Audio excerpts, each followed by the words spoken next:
Hey guys, it's Amanda and Barron, and we are back again with Kicking Cancer Cares on KSLM Radio, 104.3 FM and 1220 AM. Our sponsor for the second half is Marianne McNally, and I just adore her. She is so amazing. So she is a realtor with Next Home Realty Connection. So if you're looking to buy a home, sell a home, or just not really sure where to start and don't want to get all your ducks in a row, she is your go-to girl. And her number is 503-409-4389. Again, that's 503-409-4389. And please keep her in your prayers as she's currently going through her own battle. Well, while you're going through phone numbers, for those that are just tuning in and they missed the first half of the show, we are not in studio. So we encourage you to go to our YouTube channel to watch this because the YouTube channel is going to be really fun. We are actually on location. We are. Yeah. Melissa, where are we at? Yeah, we're at Silver Falls Wellness, located in Salem, Kaiser, Oregon. And inside of the Aspen Grove. The Aspen Grove Pain Clinic, right? Aspen Grove building. The Aspen Grove building. The Aspen Pain Clinic is within. Okay. So the Aspen Grove building. Yep. And it's on Cherry Avenue. Cherry and Alder. Cherry and Kaiser. Alder. Yeah. And you are one of several options inside of this building. Yes. And we spent the first half talking about this little room we're in, this little contraption back here that looks like a chair with a little poop chute. I was going to say something different. I have a new name for it now. Poop chute works. So just real quick for those that missed the first half, just quickly describe how this thing works. So this is an open system for colon hydrotherapy. Our client's going to lay down. They have a nozzle inserted into the rectum. It goes in about 1.5 inches. It's so it's comfortable. The water is gravity fed, so it's a gentle flow of water. We can increase it. We can adjust the temperature.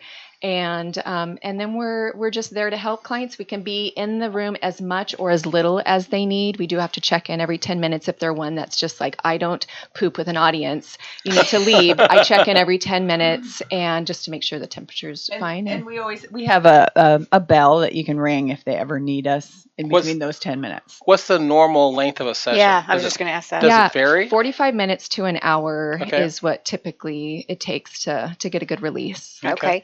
Is it uncomfortable or does it hurt? Can you kind of explain that and maybe do like if I'm a new client, maybe a walkthrough of what it may look like? Yeah. So at first, once I answer any questions that a client has, then we go into the room and I interject for just 1 second. So first, before we ever start, we have them do a health questionnaire. Because we want to rule out, there are contraindications to colon hydrotherapy. So I just wanted to point that out, that we do a pretty thorough health history before we start. Go ahead. Yes. Oh, thank you. That is so important to mention. Once we know that they're a good candidate for colon hydrotherapy, I show them how to insert the nozzle. They do that in privacy. They're fully covered and draped. And then there's a little button that they push that brings me into the room. At that point, we often, if they're open to it, we put castor oil on the stomach because that penetrates deep up to 6 inches into the body when you have heat applied to it. Oh, wow. So we do the castor oil. We put on a far infrared heating pad. And then at that point, we start to gently turn on the water. We make sure the water's going in the right direction. And then depending on the person and how constipated they could be, how dry things are, it could take anywhere between 30 seconds to 20 minutes before someone starts soaking up enough to where it releases. Okay. It's just a constant flow of water that goes in, your body fills up, the colon fills up, you feel like you have the urge to release, and then you get to release. Everything goes into the basin. It's swept away. There's no smell. There's no scent. And that's a big thing that people want to know about. I was going to ask. It has like a little fan that kind of sucks that smell down. And I think that's what people feel really awkward about. If you know, especially if to have a practitioner in the room, is it going to be really stinky and smelly? Right. Yeah. Am I going to be thoroughly embarrassed? Right. Or, Yeah. I did want to mention, because other people ask what kind of sensations they'll feel during the session. So there can be some mild cramping if when things start to soak up, when your peristalsis muscle motions are pushing things through, there can be some light cramping.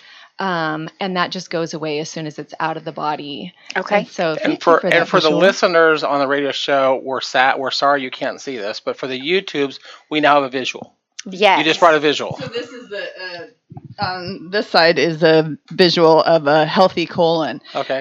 These are 6 barium X-ray images of seemingly healthy people. So we never know what we're getting into when the bottom left one looks like it's tied in a knot. Yeah. So oftentimes people will have kinks or prolapses or redundant colon, which means they have an extra loop, which for those people, it's harder to poo. And the healthy one looks like just a big U shape. Just an upside down U. Yeah. Just a big U shape. And it shows like all the reflex points off the colon, where you can have issues in a certain part of the colon where it reflexes into the kidneys or things like that. So just healing the colon can actually help those areas. Wow. Those other pictures are a little disturbing that's healthy people is the way you said it, right? Seemingly healthy. I had an iridologist that I gave no information to, but she told me that she looked at my eye and she said, it looks like a clown took a balloon and went and in many different places in my colon. For you. Yeah. And so which would be fitting. I had a lot of severe trauma when I was a kid. So that can happen to people. Yeah. Yeah. Well, we're going to dive deeper into your story here in a little bit, but is there more about this machine that you'd like to share? Because I would love to hear a couple of examples. Oh, yes. Maybe some success stories. If you have any of your patients that are okay, share. Keep the names out, but just maybe a male and a female. I would love to share. I'm going to have Cassie start this client because this was someone that we recently had who was battling cancer, and she started with him, and then I had the follow-up session. So we'll start with. Well, it was an interesting day because I just had a friend call and tell me he had prostate cancer. And then this person called and it had metastasized. This person called and needed an appointment. He had prostate cancer the same day, moments away. 2 different people. 2 different people. Yeah. And and he had been to all these different places. But anyway, so he comes in, he's mad to be here. He is just pissed. He's a very tall man. He's a contractor, big construction worker, and there's no smiles. There's no nothing, let's just get this done. And I have to be here, but I don't want to be here. I totally. And so, Melissa and I both know that this is a difficult thing for a lot of people, especially for males. What up my butt? Right. And so we really try to use a lot of humor and things like that. And I just kind of joked with him and just said, you're going to be our biggest advocate by the end of this. And he probably didn't believe you, did he? No, he did not believe at that point. Me. He didn't. No, and it was not an easy colonic for this person. He had bowel impaction and had several times where this is not a typical session, but had to vomit. And so we have peppermint always that we keep by the table for when toxins are released. Sometimes people get nauseous. But it was a rough ride for this person. Wow. And I'm going to let you take over the next part of that. Yeah. So he came back a few days later. He wanted to wait to come back in. And he was not as grumpy, but he goes, I'm only going to do one more and then that's it. And he goes, you have to understand this is not something that I normally would have chosen. It's just hard. So we started this session and he's like, oh, this is easier this time. And then stuff was coming out and he's just like, well, this isn't bad. I could do this again. After one session. And he did say after that session, he went home and he slept for like 3 hours and he goes, I could tell a difference already. He just felt so much better. So by the end of that session, he's like, well, okay, I might call you if I need something. So maybe a third. Yeah. So maybe a third. So at 5 something in the morning, I get a text that said, okay, I can feel that there's something that was impacted is starting to move. I'm about ready to go on a vacation. I'm going to fly and I don't want to be stuck in the air and not be able to go. So he goes, can you fit me in? So I fit him in. At 5 in the morning. Yeah. Yes. Yeah. I didn't see him at 5 in the morning, but he reached out. He was like, on call. So anyway, by the end of that, you ladies are dedicated. So yeah, by the end of that session, it was the cutest thing. I opened the door and he had like a little jump in his step and he goes, I'm going to have the best vacation. I haven't felt this good in a long time. And this is the grumpy guy that you saw. And yes, and he also had Melissa send me a text message just apologizing for being such a grumpy bump and everything. And so I brought in some fresh cut flowers for him that day and just said, these are for your daughter for having to put up with you. And we got a good laugh. And, we just talked and, having the background that I have of already gone through cancer, we just commiserated on, it's a sucky experience. It's really scary. And it's a humbling experience to be that person that's strong and a giver and have to accept and take, and not be able to do for yourself. Yeah. So that was huge. Well, I know you told me you have a lady that is a pretty interesting success story too, Melissa. Yeah, she's just been doing colon hydrotherapy for, I don't even know how many years. It was before I started, but over 10 years. And she just does it more routinely for just to help detox the body. Okay. And so there's been a few times for even our Facebook page where she's allowed me to video her because she loves it and she loves what it's done for her health. And she just sits there and laughs and giggles. And it shows that it's not this painful, horrible experience. So you have two totally opposite examples. Yeah. Like the guy who doesn't want to be here in the first place and it's painful, but then he's happy then. And the lady who comes in routinely because it makes her feel good. Like that, those are totally opposite examples. Yeah. It's it can either be it sounds like it could either be for medical or for self-care. Absolutely. And we would love to get more people in for the self-care and for the preventative aspects of it. Absolutely. Yeah. Well, currently our videographer is saying pick me. It took me 6 months to get in and do a colonic, and I was really ill. So I can understand that. We plant seeds way ahead of time because it takes that long for them to sprout. Yeah, Sure. absolutely. Well, I know for me personally, it was several years ago, and I really had to do a brain shift when it comes to chiropractors because I just had a preconceived in my head, and I went in the first time because I had injured my knee. He did a great job, and we went to make an appointment, and I'm like, I don't know when I'm going to hurt again, so it's hard to make an appointment to come see you. Whereas with a doctor, you might say, I'm going to see you in 6 weeks or whatever. And the great thing is that the guy I go to, if I wake up and I'm having some pains, I can call and the best of their ability, they'll get me in that day. But I'm a big advocate now of, he's like, why are you here? I'm like, because I haven't seen you in 6 weeks. I just want to make sure everything's still lined up right. So I do preventive care when it comes to chiropractic because I realize that if I wait too long and there's pain, then if I had gone in, just have some things adjusted, well, the same thing applies to the absolutely poop track. Yes, and the colon has the poop track. The poop track has very few nerve endings, and so which is a good thing because we'd be feeling food go through it all the time, and it would be painful. Oh yeah. But so if you're to the point where you are consistently feeling pain, that's You've not a waited good too sign. long. Yes. You've waited too long. Yeah. Yeah. Well, there's a third example that I would love to get in more deeply, and that's Cassie's story. Yep. I think the microphone is all yours now, Cassie. So you did send me your story, and it's 4 pages long. It looked like 2 pages on my computer. Well, it is 2 pages, but it's double-sided. But can you run me back to October of 2007, 17 years ago, when you were first diagnosed? I was terrified. I was just terrified. I had a run-in with my health the year before, working in a toxic building as a teacher, and had left teaching altogether, and then became a colon hydrotherapist during that time because it was a modality that had saved me. And I was doing a 21-day juice fast because I knew something was still kind of like not going away. So you became a hydrotherapist before the cancer diagnosis? Before the cancer diagnosis. Oh, wow. Yeah. Interesting. And so I had been picked up by a group of healers, and I was working in their wellness center. So it was a great place to have cancer and to have that support.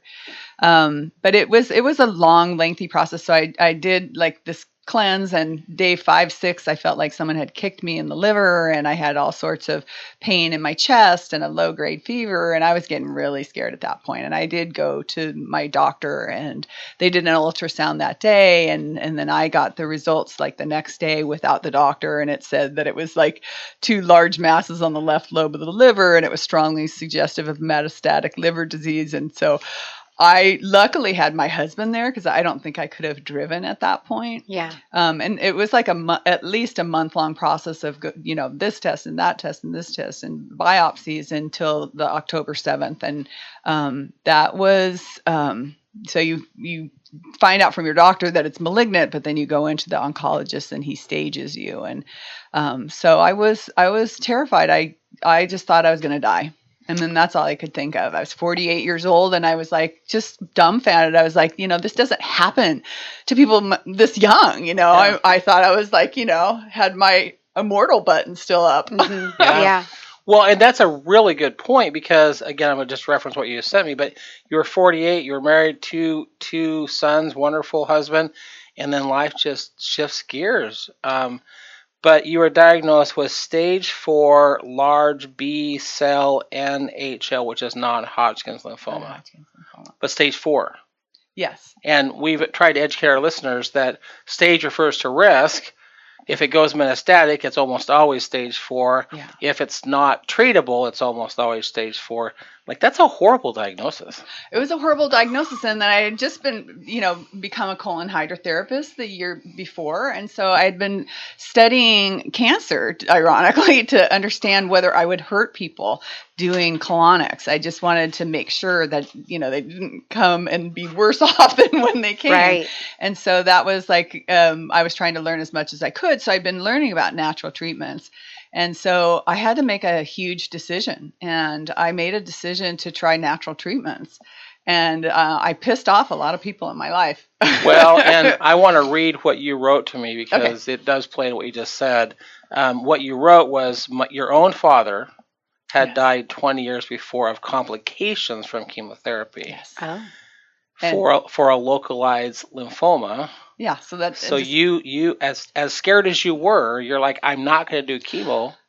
I'm not going to do chemo. And so I was terrified. I don't know that everybody knew how terrified I was, Yeah. I also wanted to be a natural health wonder. And I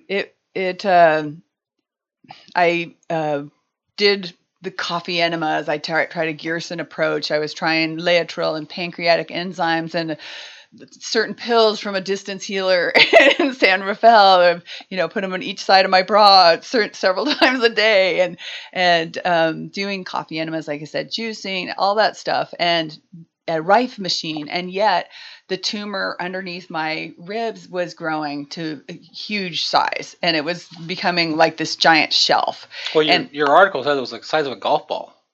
Get out! No, sorry, football. No, football. No, not golf ball. Football. Might have been when it started. No. Size of a football. Wow. It was. It got to be, was and huge. I was tiny. I was so thin then too because I'd been juicing. So this was just this giant thing sticking out, and I was scared. I was just terrified. So at that point, I had a patient navigator through the Cancer Resource Center in Ukiah, which is a great place if you're ever in Mendocino County and need that. But I started to look into natural healing places. So I didn't have time enough to do a passport and go to Mexico. So I went to the Brzezinski Clinic in Houston, dropped $22,000, and in 2 weeks had to come home and have emergency chemo or die. So that was my choice. You do chemo or you die. And I'd written my last will and testament. I was in so much pain. I literally would shuffle like this. And towards the end, we came back Thanksgiving Day, and I didn't have treatment until December 2nd. And people just carried me and just, carried me into church. And it's a kind of a weird feeling when everyone looks at you like you're going to die, because I was that sick. Yeah. Well, and you said in here that your motto through that whole thing that your motto became that you were in it to win it. In it to win it. I would do anything to stay on the planet. Yeah. Anything. And so that became doing the chemo and using, I did double shots of wheatgrass juice and colonics on myself to survive the chemo. And what was I going to say with that? I lost my train of thought. Well, I'll read something you wrote here. Okay. Maybe that train will get back on that. You did say here that on the second day after chemo, you woke up, the large football, not golf ball, football-sized mass under your ribs had imploded. And so I woke up, the first day after chemo was the worst day of my life with the dry heaves and like the Exorcist. And then the second day I woke up, this whole shelf had just imploded. And it took a little bit longer for the lymph nodes in my chest to subside, to feel like I wasn't being crowded out of my body. But it was just gone. And it was like I got my life back. I could start walking, doing laps around the schoolyard, across the street. And it was a game changer for me. And then I knew that I was much better off than I was. Well, one thing that our YouTube channel will appreciate, if you could grab that picture, the only way people are going to know that's you is if they look at your eyes. But this is how really. I don't know if you want to. I mean, at a cellular level, you were bloating. Oh, I was bloating. I was really miserable. I mean, I was trying really hard in life. I grew up on processed foods and fast foods, and that's pretty much all I ate. You know, I thought I was doing better when I went to McDonald's and had a salad when my kids were having the Happy Meal. And so it was a lot of change that I had to go through. It changed me as a person. I became a vegan going through cancer. I started looking into making my body alkaline. I downloaded Russell Jaffe's acid alkaline chart, and it just shows you what is the least acidic, most alkaline foods. And ironically, learned that thoughts and emotions can even be acid or alkaline. Oh, wow. And so, so it really was just all hands on deck. I was doing the double shots of wheatgrass, doing everything I could, and just really I had a heart rock or a rock that I'd keep in every coat pocket. And every time I stuck my hand in my pocket, I would think of that I'm grateful. I'm so grateful for being on the other side of this. And I had done like a treasure map, if I could show that. This is like what spirituality was for me in the middle. And then a picture of me and then all my goals. And so I think the first thing when you get cancer is you think of, I'm going to die. Right. And especially with a diagnosis like that. So for me, I had to change my reality and tweak it really fast. So it was like, this is what I've created somehow. This is what I want. And so, and much of my life was spent like that, worrying about things. So it was really looking deliberately at what do I want to create for my life. And so just seeing cellular healing and seeing myself dancing and getting sideways at a sailboat and loving my family. That's awesome. And, Well, the other thing you mentioned here, it says fast forward 15 years. Never had high dose chemo or stem cell, and I'm still here. Yeah.